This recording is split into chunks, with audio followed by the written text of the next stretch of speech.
Welcome to the Happy Vagina, a podcast dedicated to celebrating pioneers in the female space, those who have made a difference in women's health, equality, and relationships. Each week, we chat to an inspiring human being as they explore the experiences that completely change their outlook, promising not only to educate, but also entertain and enlighten. And this week, on the Happy Vagina podcast, after much seeking out and sliding into her DMs, we have the deliciously talented, politically charged actress, producer, and activist, Lena Headey. Lena, welcome to the Happy Vagina. Hello, thanks for having me. We're so excited to have you here. You're in New York at the moment? Yes. How is it? It's amazing. We just moved here. So we've been in for about a month and it feels like home.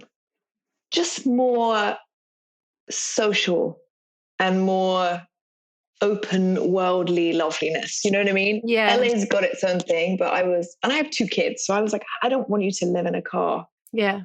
I've heard it's not great for kids. The very first time that I met your work, Lena, you were in a film for the BBC called Loved Up, so you started your career earlier than me because you didn't go to drama school. You just went for it and you were working from quite a young age, weren't you? Yeah. I mean, that's very flattering of you. I think it was more like I was not great in school. And so I got an opportunity to audition when I was 17. You know, my parents were like, you're going to have to just go to college or something. And I was like, it's going to work out. And then I got a job at 17 and just bit down and held on. And you were born in Bermuda, but your roots are Yorkshire and from a lower middle class or working class background. Do you remember feeling kind of different, even on top of not having gone to drama school?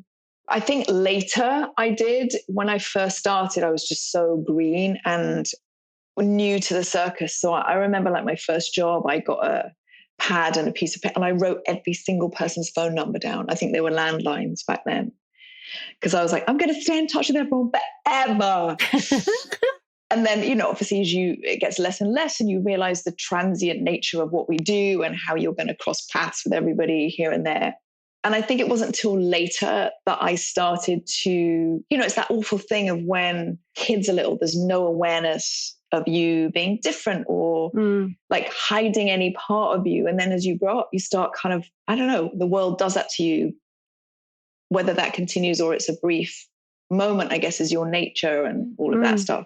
But yes, as I got older, I definitely, as I started to go up for more things, you know, I grew up in the gritty, great, raw, brilliant indie world of Brit film before it died. And it was great because there was no hierarchy and you all just mucked in and got it done. And then, you know, I started going up for, when things started to change, different projects. And then I started to realize that I was very different to people going up in rooms for stuff.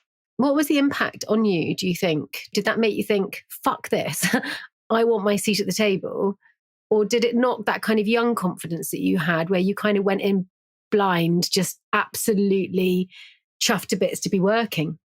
I think it totally knocked my confidence. And I think I didn't know where I stood or what I should be doing. I think the UK does tend to kind of use groups of people, like we've got our posh actors, we've got our working class actors, we've got the girls we always go to for this moment. And it's like, we don't often step out of that pool in the UK.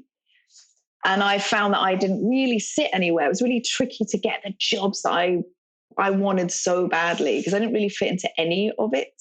So, you know, I think I spent a lot of time feeling disheartened or like, you know, you're not able to do what you know you're capable of doing or contributing. So I found that really frustrating. And also, you know, getting knocked back over and over and over. It's a real grind sometimes. It's definitely a marathon. Definitely something that I think that you have to dig your feet in and be prepared to take more knocks than someone in a normal career. But also the class system in the UK I think it is getting better. The bottom line is to be not codependent with the industry. You can't, and this is one of the things that I love about the work that I see you doing the most, is that I don't feel like, I'm sure it does impact you, what people say and the things that are going on around you. But there is an element with you, Lena, where it feels like you found yourself and you're willing to be that self, no matter what's going on and no matter what anyone says. And I think, that's a very inspiring thing to watch. Going back to Loved Up. Yeah. For anyone that doesn't know, it was a BBC film. It was about the rave scene, and Lena's character was having some problems at home. And was it around the same time as Human Traffic came out? Yeah, it was. That's what I'm talking about. That sort of wave of British film that we made that was just great fun and free, and spoke about what was happening. It was so cool. And there's this scene in it where the Royal Mail, so you've been out raving and you've been taking some ecstasy, your character has, obviously. And although there were quite a lot of rumours about those films that never completely got answered about the method. There's this fantastic scene in it. It's still one of my favourite scenes where the Royal Mail van is delivering post to people at like 5 a.m. You and your like gang of ravers are quite jolly on your way home, and the mail bag falls out of the back of the mail van and you decide to deliver. Yeah, I totally remember. And Rick Warden, who was in the film, who's brilliant in it. He's very funny, Rick. And I always remember him doing his like delivering the the bill to somebody, or what, and the guy going, "Oh God, thanks," because it was so jolly. But there's one, I think there's only about 3 or 4 you deliver, but one is that you wind someone up, like it's a job offer and you go, "Oh no, sorry you didn't," and then you got it, and just this person's look. And I was thinking that everybody's post should be delivered like that all the time. I was going to say, yeah, maybe there's a campaign for that. In the pandemic, there was a real problem in the UK with post where it wasn't getting out. Basically, people weren't getting it. So I talked about that scene. I don't think I mentioned ecstasy. I think I might have just said you were really happy, but the BBC cut it out. I was on a talk radio show and I was saying that, perhaps if I made what I thought was a very good suggestion, which was that perhaps if the Royal Mail was struggling, perhaps they could enlist the help of ravers to deliver the post. And I described the scene, which I love, and they cut it out because they thought that it was, it should be censored. And I just, you've already touched on it about that period of time when it was free, and I know that you're very vocal and very political, but I wondered really where do you stand on what's going on with the silencing and the censorship at the moment? So within film and television, do you think we've lost our edge and our rawness? And then also on social media, what's your feelings around the silencing that's going on? Oh, I mean, that is such a really tricky... See, here's the thing. It's like that sort of self-monitoring as well, because you feel... I do that thing where I'm about to post something and I'm like, fuck, I'm going to offend somebody, because now everything offends somebody. But in terms of creating art and entertainment for people, I mean, it shouldn't be. I mean, trying to get things up and running and made is trickier than it's ever been, because I think what people are willing to jump into is getting smaller, because we're getting so many sort of like the right thing to do. And it's just, yeah, I mean, it does kind of make everything a little bit tighter. And you're like, how do we make this digestible for everyone, when actually, we still got the rebels doing what they want, making weird and wonderful stuff, which, thank God. I think it'll go back. You know what I mean? I think it's a beautiful thing, because it's, I'm raising kids and there's that awareness and conversation that it's opened up, which is brilliant. But also, I guess it's generational too. You know what I mean? I look at my dad's kind of nonsense that he says sometimes and I'm like, oh my good God. And then our moment where it was kind of like, I feel like we grew up in the great moment where everything was just mashed and you took your own path and you were like, I decide what's wrong or right. I decide, I choose. And it feels a little bit like a bowling alley. Do you feel that the need for inclusivity in television and film at the moment is, I mean, I'm in support of it, and I know you would be too, because we want everyone to have an opportunity and we want all human beings to be able to have identification on screen. That is the right thing to happen. Absolutely, yeah. But is it blocking our ability to make great stories? I don't think so. I don't think so. I think it's only a great thing. I think we've got to find where it all lays comfortably. You know what I mean? Because it's a new thing. Suddenly everyone's waking up and going, oh my God, we should have more people that represent more and more people. And that, of course, is always the way these things should be, expansive and inclusive. But yeah, I think it's just an adjustment. And I think it feels like that to some people. It doesn't to me. I genuinely am like, it's fucking great. We're going to tell these stories and get excited about, you know, things that will be new, but really shouldn't be new.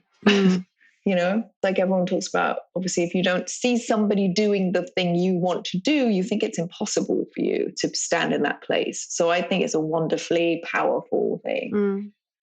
Do you think that the silencing culture, I've heard you that you're also second guessing yourself about posting things. I took something down for the first time last week. It was about the Lancet's cover that said bodies with vaginas have been not looked after for the whole life. And I suggested that it should be women.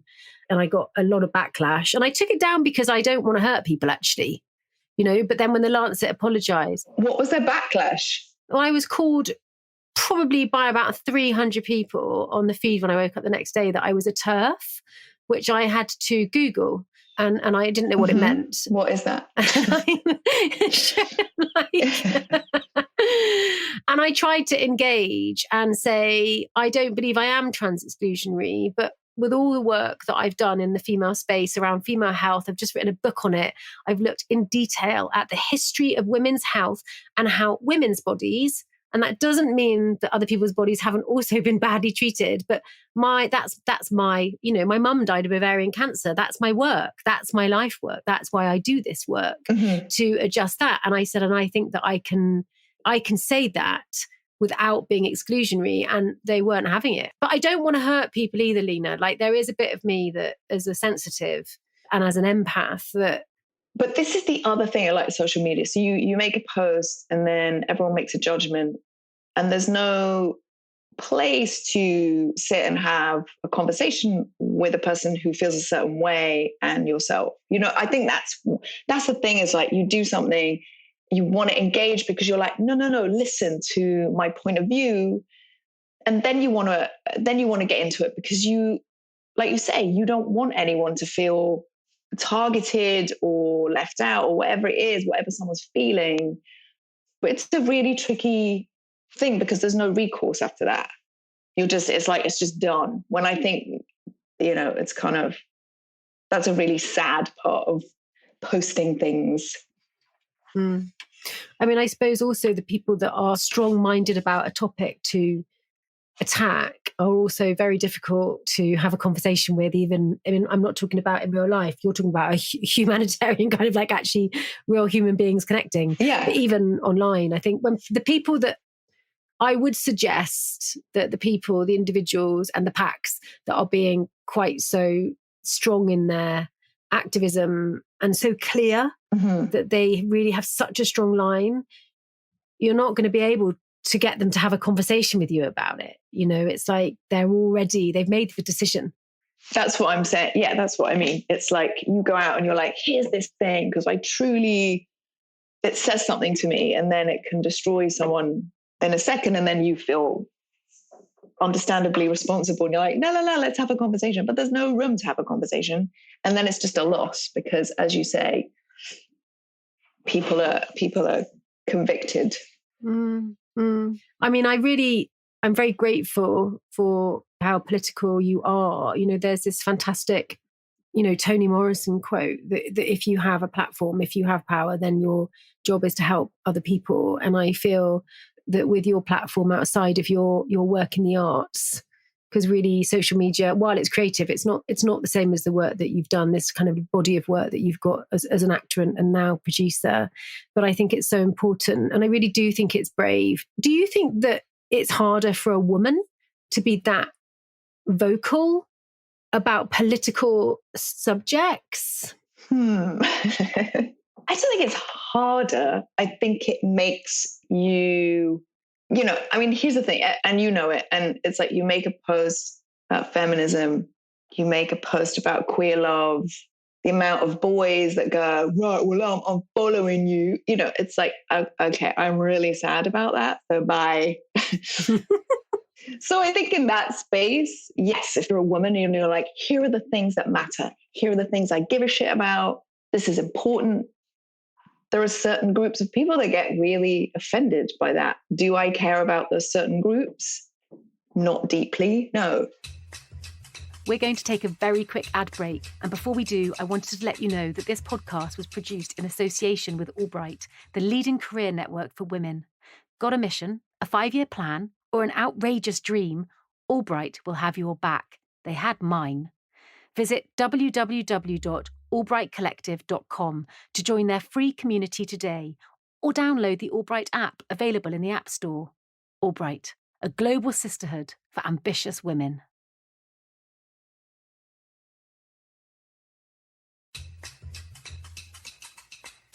You have had an amazing career, and I think that your role in Game of Thrones was really transforming for women over 40 and has helped the industry enormously. I mean, obviously, it's changed since we were young, Lena. Women are working later, but is it enough? Not yet. It's not yet. Me and my friend were talking about Gillian Anderson yesterday, who's like having the best, most glorious sort of moment. You know what I mean? In X-Files, she was this kind of stereotype, right? She was this cold, unavailable, hottie woman who was kind of the male fantasy that women shouldn't have feelings. They should just be ice queens and really cool all the time. And now she's like making YouTube videos where she's masturbating cucumbers. And then obviously to be pregnant in her 50s, just to be super clear, yes. In sex education, not in real life.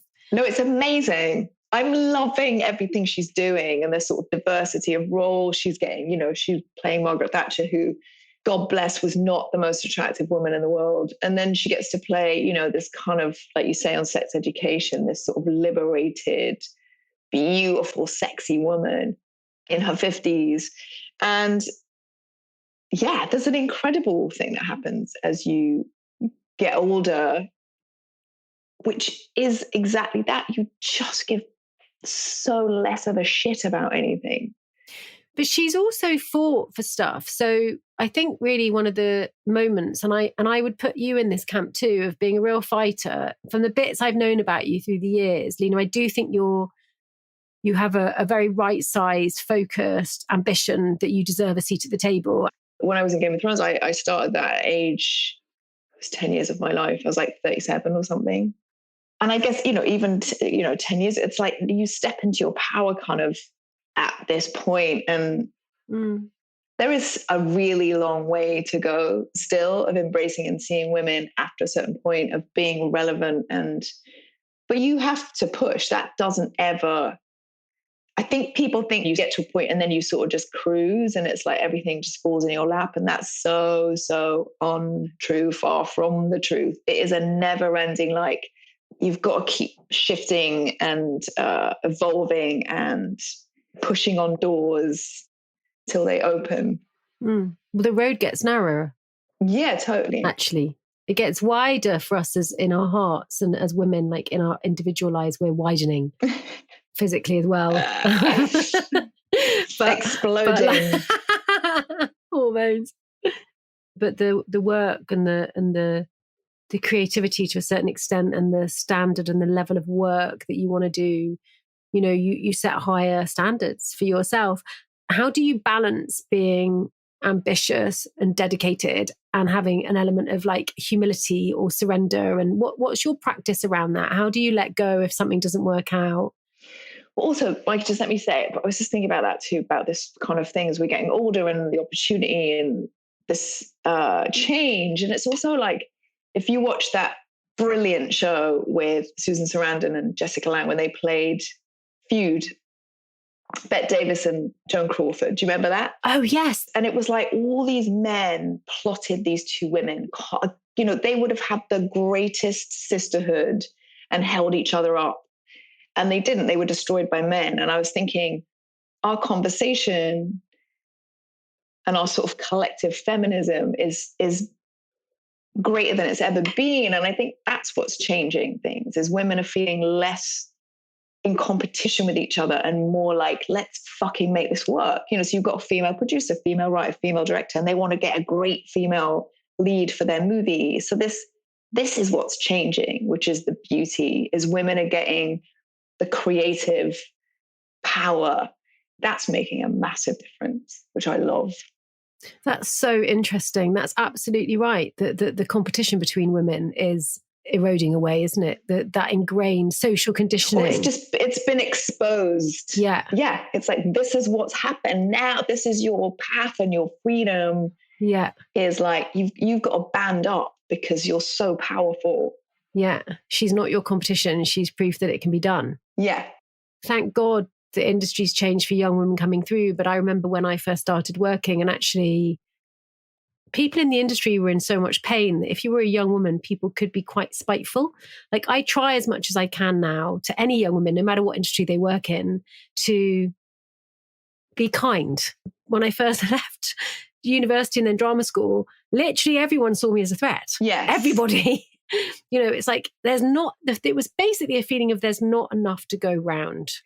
Well, also, yes, that. And also, you know, as we're talking about women now getting older in this moment that we're living in, we're getting more opportunity. We're being seen for, you know, the magic that we have instead of being shelved. And when we were growing up, there wasn't that discussion. So the women of our age with the women of the young women we're talking about, I felt that too. It's like, I felt like I was a threat, even though I was so unsure of everything about myself. I still felt like, oh my God, she's just dismissed me because, and only now I'm like, because I was young and youthful, and they were like, she's terrifying.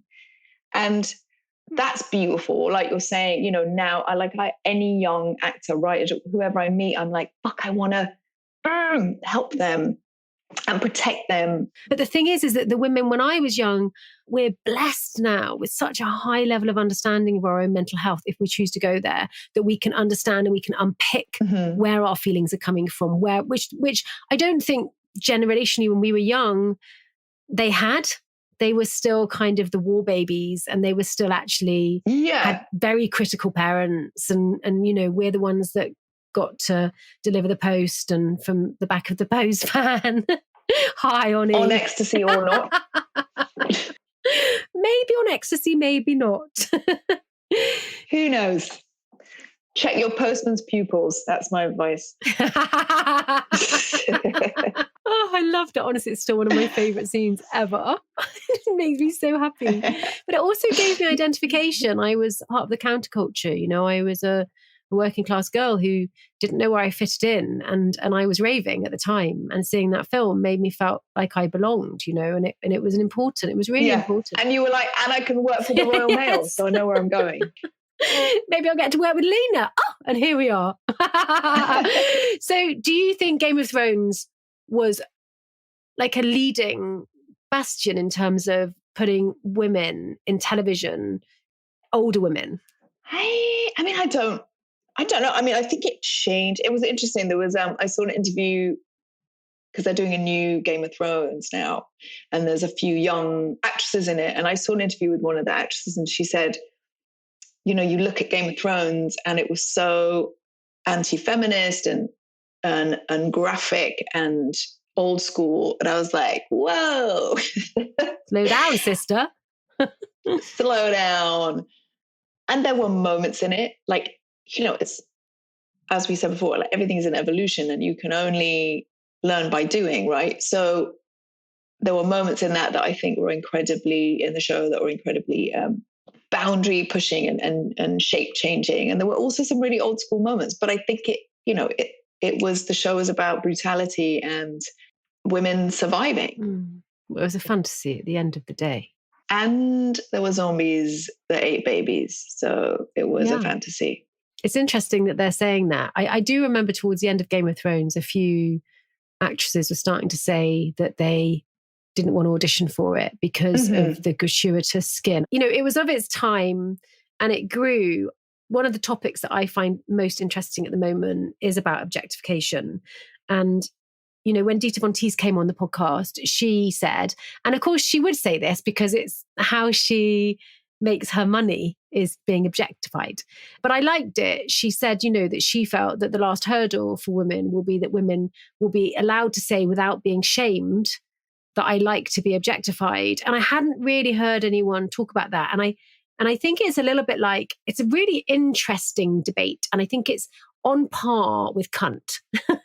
And like whether or not we should use cunt because it's reclaiming, or whether or not we should not use it because it's a description of a female genitalia and it's deeply insulting to women. And I think objectification sits in that same very complicated space. I'm very clear on my cunt opinion. Are you? Share. Well, yeah, I mean, I'm on the, like, it's our word. I use it quite often. Sometimes, when you realize you're in a different company, you're like, oh, that I just offended somebody. I could see their eyes slightly frazzle. But yeah, I dig it as a word. Do you think you use it to shock? I think I only use it when I really want to shock someone. I don't think I do. Do you use it willy-nilly? I use it a bit willy-nilly. You just use it willy-nilly like fuck? I think I use fuck more. I think fuck's a better word. Fuck's a great word. But my friend gave me a necklace that said cunt on it. And it was a celebratory term for her and her girlfriend and her people. And I was like, I take that as an honor. But the objectification thing, I just think that's so personal, isn't it? I don't think everything has to be this blanket, like, this is right, this is wrong. It's so, so personal. And also you can change, go in and out of that your whole life.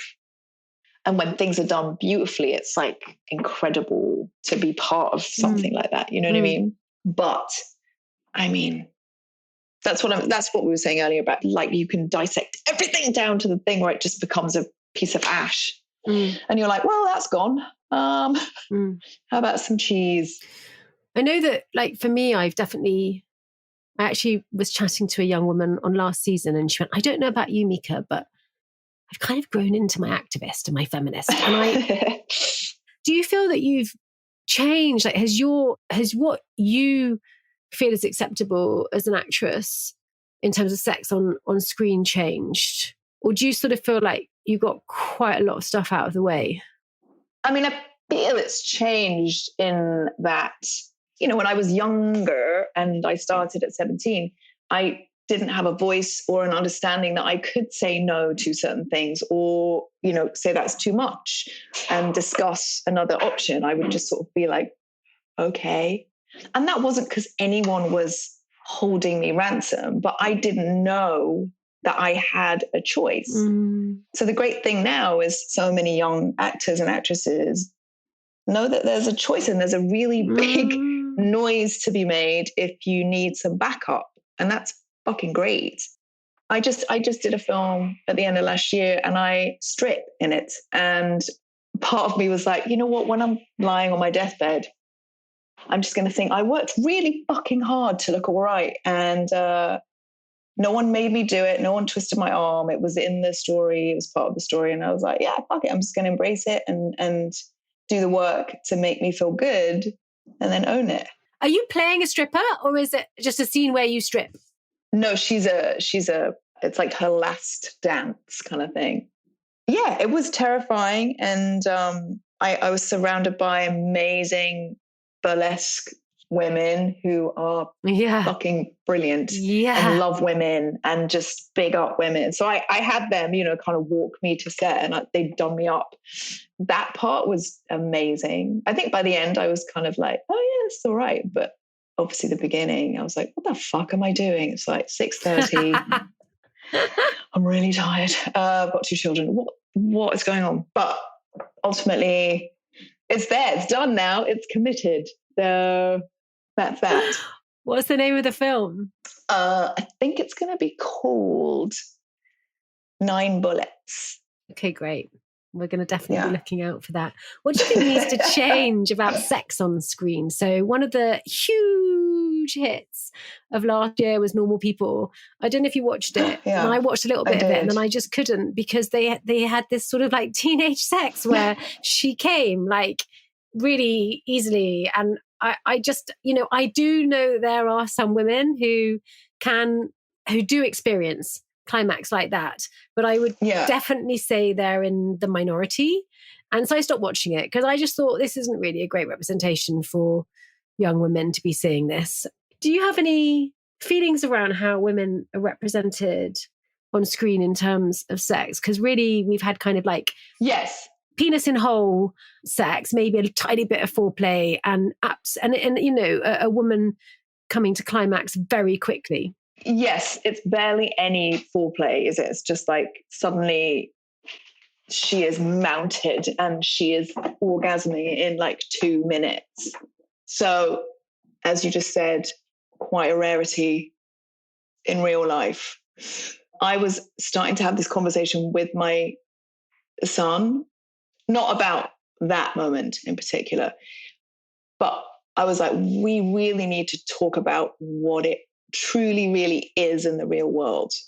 And exactly that reason, I don't want him learning from a kind of 15-year-old older brother who doesn't know what he's talking about, or from watching something that is completely out of the realm of any reality.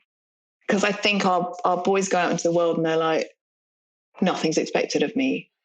Well, also, not only that, but I think young boys aren't given an opportunity to tune into their energetics, not just sexual power, but power is the masculine energy is so powerful. And I think if young men were taught at a much earlier age how to connect to that and be present with it, rather than just seeing this kind of destination of needing to woo a woman and then, not speaking about your son, but just in general, that kind of like the hunt.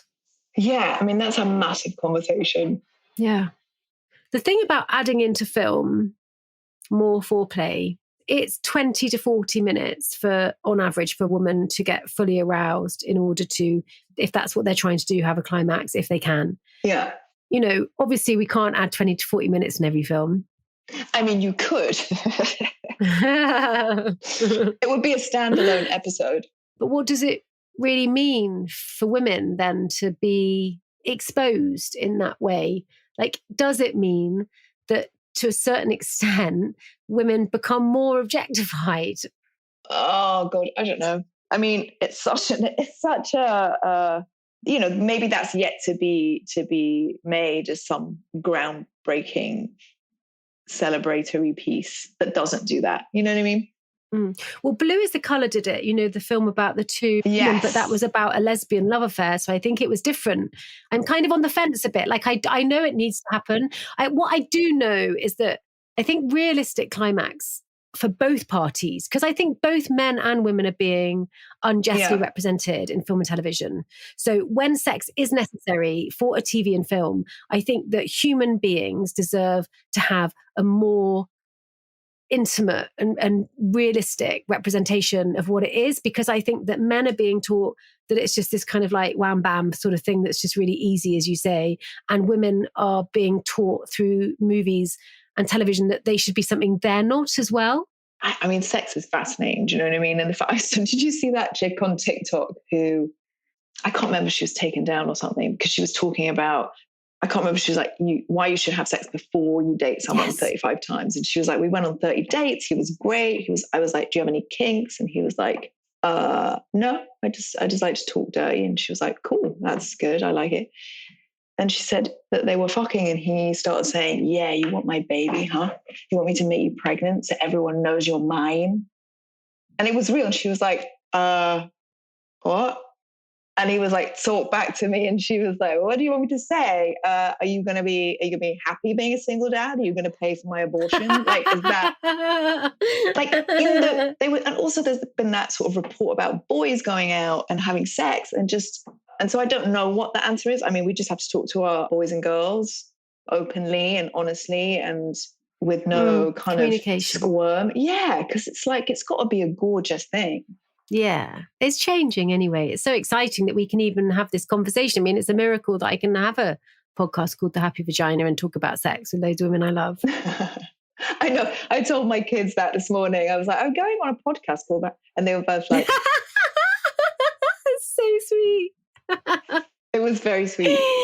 I know that you are now producing and you founded your own production company to Peephole to have some creative control and to really use all of your skills. You've put yourself in a position where you can make change. What's your feeling behind Peephole? What are you trying to do with it for the future of women in film or in general humans? Yeah, no, I made a film like 2-3 years ago now, which was the best experience I've had in my life of working.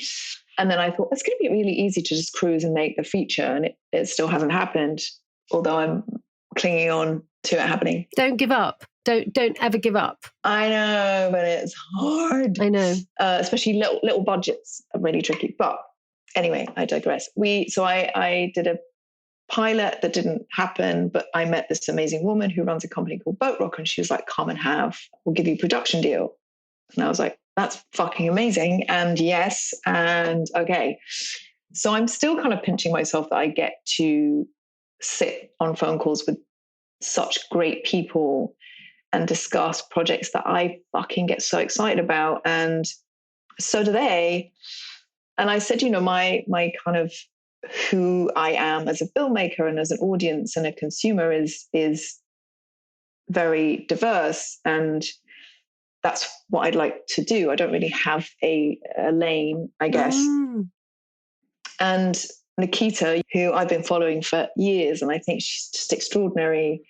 And then I read her book and I was like, oh my God, imagine we get to make this.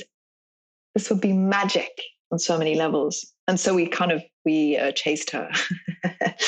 And now we're going to do it together, which is so exciting.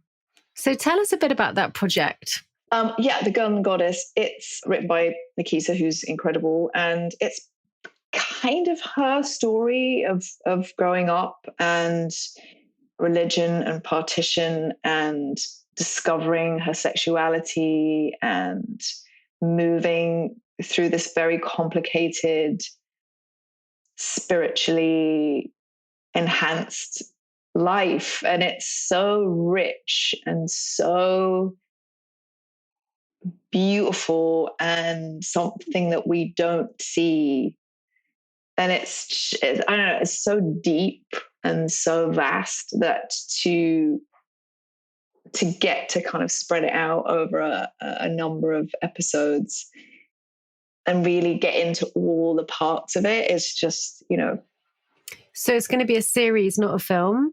It's going to be a series, yeah. And is Nikita writing it? She's not, I don't think she's going to write it. We're looking for a writer currently, preferably, a queer Indian voice is what we're after. So we've got a few people that we're reading at the moment. And then Nikita's going to be part of it the whole way, which is important to both her and I. So yeah, it's going to be really exciting. And are you looking at directing? I mean, I'd love to. You directed the short that you're trying to make into a feature, right? Yeah. That's my very happy place. Yeah. Yes, of course, if there's opportunity and if it's right for the project. Yeah. Right? I think that's the thing. Which I think it is. If it's right for the project. Okay, so let's go again. Are you going to direct it? Yes. Yes. Yes, Lena. Maybe one or two. That's a long ways down the road. Yeah, but I think it's okay. It's so interesting. I mean, I do understand that it's an early development project. So there's an element of you not wanting to be too bold, perhaps, in what you're saying. But I also, it's okay. to say yes. I mean, when I directed my first short, I'd offered a small part in it to Tara Fitzgerald. And I rang her and said, would she do it? And she said, who's directing it? And I said, I've asked Danny Houston. And she just fell over laughing. And she was like, no, you're directing it. And I was like, oh, okay. And it was wild. And I had no idea what I was doing. And it was great. And it's done fine. It's a really nice little film that's done all right. But I think that as women, Lena, it's okay to really deeply want these things. And I'm trying as much as I can not to sit in the male, female, men don't, women don't. But I don't think men hesitate in terms of putting themselves in pole position in the same way that we do. Not all men. Not all men. Not all men. No. Yeah. No, I mean, listen, I just know the reality of getting these things to birth, So it's like slowly invest in every moment and push. Yeah. But I'm attaching you to it as part of the package that is non-negotiable. I've just done that for you. Let me know who I need to speak to. Okay, non-negotiable. Lena is non-negotiable. Deal just went through. Tell me what's coming up for you, Lena. It's been so nice talking to you. What have you got coming up that we can see? Oh, it's been lovely. I just finished an HBO series, which I think will be out kind of April, May next year, which is about Watergate. It's a very funny piece written by the people that did Veep.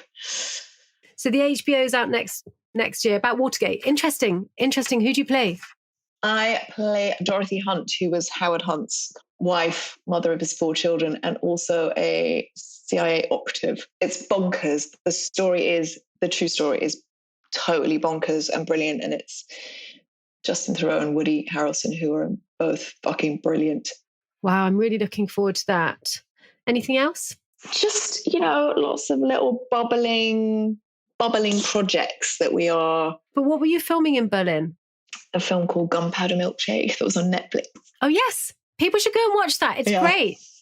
It's really fun. Listen, I had a ball because it was all chicks. Yes, it's fantastic. This never happens.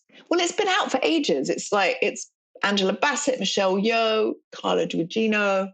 6 months. 6 months. Karen Gillan. But people should go and watch that. It's brilliant. You can sit at home and watch it, people. Lena, last question. What makes your vagina happy today?